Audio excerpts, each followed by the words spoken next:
Город Горловка, что примерно в 50 километрах от Донецка, подвергся обстрелу. В результате погибли по меньшей мере 3, в их числе 11-летний ребенок. Власти самопровозглашенной Донецкой Народной Республики утверждают, что обстрел – дело рук украинских военных. По сообщениям местного МЧС, в ходе атаки еще одна женщина получила ранение, а 2 детей пришлось доставать из-под руин.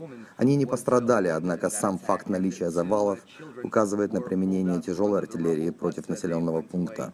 И это несмотря на то, что, согласно Минским договоренностям, тяжелое вооружение должно быть отведено от линии соприкосновения.